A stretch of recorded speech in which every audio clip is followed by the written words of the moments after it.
Halo semuanya, balik lagi bareng gua, Andrinya Mesa. Ya, udah lama banget gua nggak buat video, karena kalau kalian mau tahu alasannya, beberapa waktu belakangan ini gua ada beberapa project yang harus gua selesaiin dulu. Karena itu makanya gua baru bisa buat video lagi sekarang. Jadi ya, bodo amat. Let's go to the video.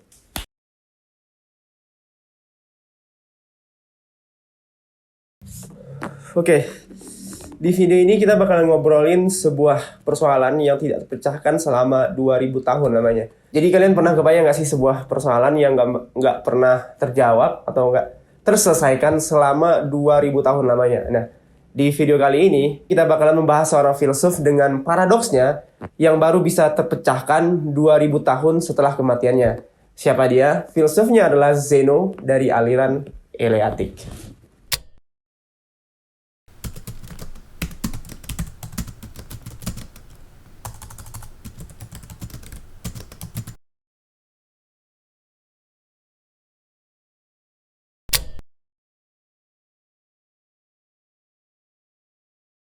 Oke, sebelumnya bagi teman-teman yang belum nonton video gue mengenai Parmenides, itu teman-teman harus nonton dulu video gue sebelumnya yang mengenai Parmenides, karena kita bisa tahu Zeno, kita bisa mengerti Zeno setelah mengerti gurunya, yaitu Parmenides. Dan teman-teman juga harus tahu bahwa Zeno yang kita bahas sekarang ini adalah Zeno dari Elea, bukan Zeno dari Citium. Kalau Zeno dari Citium itu merupakan filsuf pendiri aliran Stoa atau Stoikisme gitu ya. Oke, kayak yang gue bilang tadi, Zeno ini merupakan murid dari Parmenides. Dia lahir sekitar tahun 490 sebelum Masehi. Dan di dalam bukunya Plato, Zeno ini digambarkan menemani gurunya Parmenides menemui Socrates ke Athena, Pak. Jadi dalam buku itu Zeno digambarkan waktu itu berumur sekitar 40 tahun, teman-teman.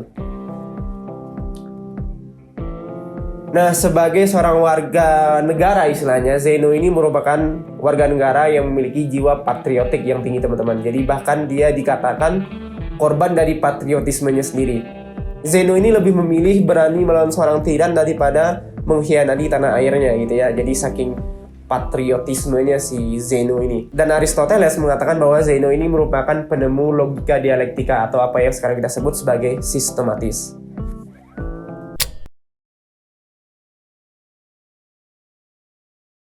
Posisi filsafatnya Zeno ini sebenarnya sangat sederhana, teman-teman.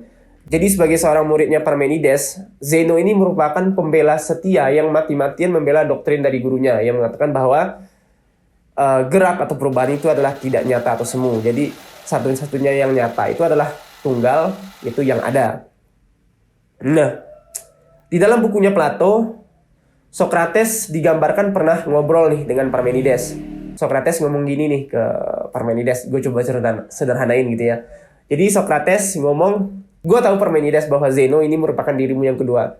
Tapi dia mengatakannya dalam bentuk yang berbeda, seolah-olah itu merupakan teori orisinalnya dia. Jika lu bilang yang ada itu atau kenyataan itu hanyalah satu, Zeno bilang yang banyak itu adalah tidak nyata. Nah, di situ cerdiknya si Zeno. Nah, kira-kira Socrates ngomong gitu tuh ke Parmenides gitu ya.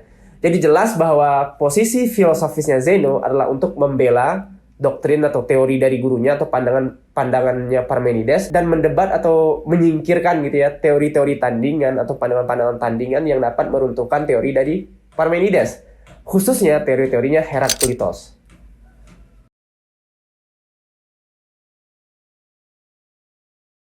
Rahasia metodenya Zeno itu terletak pada kecerdikan dia dalam mempertahankan argumen gurunya melalui apa yang kita sebut sebagai paradoks.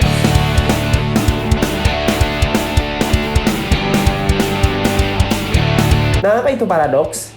Bagi kalian yang belum tahu apa itu paradoks adalah dua proposisi yang saling bertentangan yang berhubungan dengan yang nyata dan pengalaman, di mana dua proposisi ini tidak dapat ditempatkan pada satu kenyataan yang sama karena akan sama-sama mengkonsekuensikan apa yang tidak dapat dipahami. Nah, jadi singkatnya, paradoks adalah dua keadaan yang tidak mungkin bisa ditempatkan pada satu kenyataan yang sama karena akan menimbulkan sebuah kejanggalan. Nah, salah satu paradoks yang terkenal yang mungkin bisa membuat kita memahami apa itu paradoks adalah The Grandfather Paradox.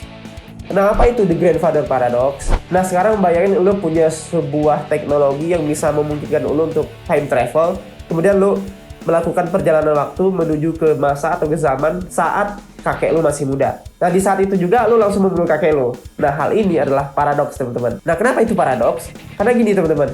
Ketika lu pergi ke zaman di mana kakek lu masih muda lalu lu membunuhnya, hal itu tidak mungkin terjadi karena ketika lu membunuh kakek lu di masa muda, otomatis ibu lu nggak bisa lahir. Dan artinya ibu lu juga nggak bisa melahirkan lu untuk melakukan perjalanan menuju ke masa lalu untuk membunuh kakek lu ini. Nah, itulah paradoks.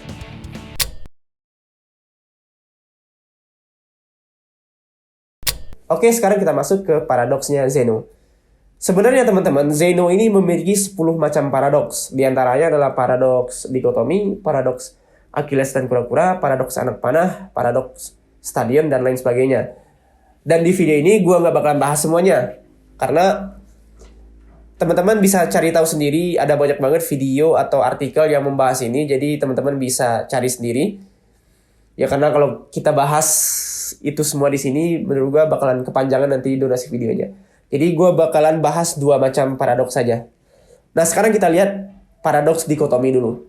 Melalui paradoks dikotomi ini, Zeno ingin membuktikan bahwa gerak atau perubahan itu adalah semu, alias tidak nyata, alias penampakannya doang yang berubah gitu ya. Nah, menurut Zeno, jika suatu benda melakukan sebuah perjalanan menuju ke suatu tujuan tertentu, benda ini sebenarnya tidak akan pernah mencapai tujuan yang ingin ditujunya. Penjelasannya begini. Jadi, sekarang bayangin lu ingin melakukan sebuah perjalanan dari titik A menuju ke titik B. Dari titik A menuju ke titik B, gitu ya. Jadi otomatis jika lu ingin pergi ke titik B, artinya lu harus melalui sebuah lintasan. Sebenarnya lintasannya itu lintasan AB. Nah, ketika ingin mencapai tujuan lu yaitu B, lu harus melewati setengah dari AB. Nah, kemudian setengah tambah seperempatnya AB ini artinya setengahnya lagi. Habis itu setengahnya lagi, sampai tak terhingga. Karena ruang, teman-teman, dapat dibagi secara tak terbatas atau tak hingga. Nah, begitu juga sebaliknya, sehingga perjalanan menuju B ini dari A adalah perjalanan yang tidak mungkin bisa mencapai tujuan atau bahkan tidak bisa dimulai. Nah, pada akhirnya menurut Zeno, berdasarkan kesimpulan tersebut, gerak atau perubahan sebenarnya adalah semu, alias penampakannya doang yang berubah atau bergerak, gitu ya. Nah, persoalan ini teman-teman baru bisa terpecahkan pada abad ke-19. Pada saat itu matematika lagi berkembangnya gitu ya. Jadi matematikawan menemukan ilmu direct convergence. Akhirnya persoalan ini bisa terpecahkan. Tetapi menurut filsuf Prancis Kevin Brown dan Francis Murkoff, matematikawan ini sebenarnya belum bisa memecahkan poin utamanya Zeno. Zeno ini sebenarnya bukan mempermasalahkan berapa jumlah deret tak hingga, tapi sebenarnya yang jadi persoalan utama Zeno adalah bagaimana menyelesaikan sebuah proses yang tak hingga. Jadi poin utamanya Zeno ini sebenarnya adalah bagaimana menyelesaikan sebuah perjalanan yang terdiri dari proses yang tak hingga. Nah, itu poin utamanya Zeno. Jadi menurut Kevin Brown dan Francis Murkoff, matematikawan atau ilmu direct convergence belum berhasil memecahkan paradoksnya Zeno ini.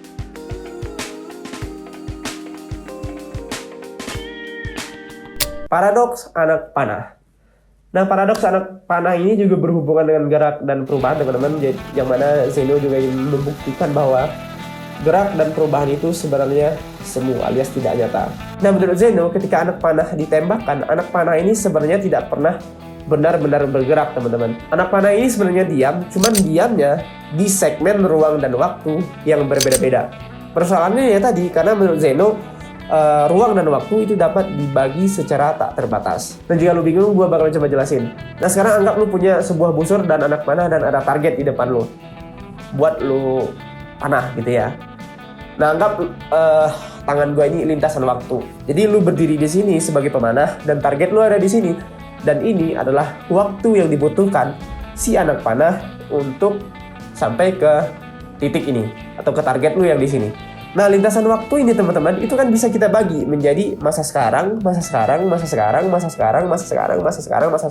sampai tak terbatas gitu ya. Sehingga ketika lu menembakkan anak panah dari sini, sebenarnya anak panah ini tidak pernah melewati lintasan waktu ini.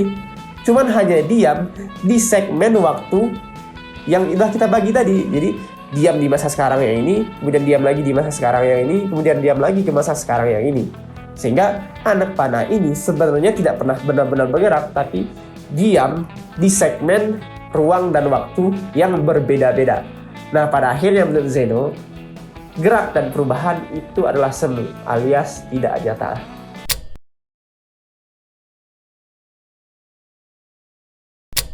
Oke, itulah dia 2 dari 10 paradoksnya Zeno. Seperti yang gue bilang, gue gak bakalan bahas semuanya. Karena menurut gue, tugas gue ketika buat video-video yang kayak gini, tugas gue itu hanya merangsang pemikiran kalian teman-teman. Jadi merangsang pikiran kalian untuk bergerak, mengetahui lebih gitu ya. Jadi bisa kalian, jika kalian tertarik dengan paradoks-paradoksnya Zeno ini, bisa teman-teman cari sendiri. Banyak banget artikel, video yang membahas hal ini. Jadi menurut gua juga ketika lu explore sendiri, ketika kita mengeksplor sendiri juga bakalan lebih mudah nangkepnya. Oleh karena itu menurut gua ya nggak perlu gua bahas semuanya di sini gitu ya. Karena durasi juga sih. Nah, jika teman-teman bingung, itu wajar banget teman-teman. Pertama karena gua yang nyampein mungkin. Dan yang kedua, paradoksnya Zeno ini memang konsepnya tuh rumit banget, jadi harus memerlukan beberapa waktu dulu. Jadi memerlukan pemahaman dari sumber-sumber lain untuk memahami paradoksnya Zeno ini. Jadi wajar banget ketika teman-teman pertama kali melihat video ini mengenai paradoks Zeno ini masih belum bisa memahaminya. Jadi itu teman-teman, kalau teman-teman tertarik silahkan explore sendiri. Oke, sampai di sini dulu video gua kali ini. Jika teman-teman menemukan sebuah kesalahan atau persoalan yang ingin didiskusikan, silahkan drop di kolom komentar. Dan jika teman-teman menemukan sebuah kesalahan, drop juga di kolom komentar kritik gua biar kita bisa sama-sama belajar. Karena pada dasarnya gua buat video-video kayak gini bukan ingin menggurui gitu ya, tapi ingin sama-sama belajar dengan teman-teman semua. Jadi ketika menemukan sebuah kesalahan, kritik gua, oke? Dan mudah-mudahan video ini bermanfaat. Dan jika menurut teman-teman video ini bermanfaat, silahkan share ke teman-teman yang lain. Dan jangan lupa like, comment, and subscribe. Bye-bye.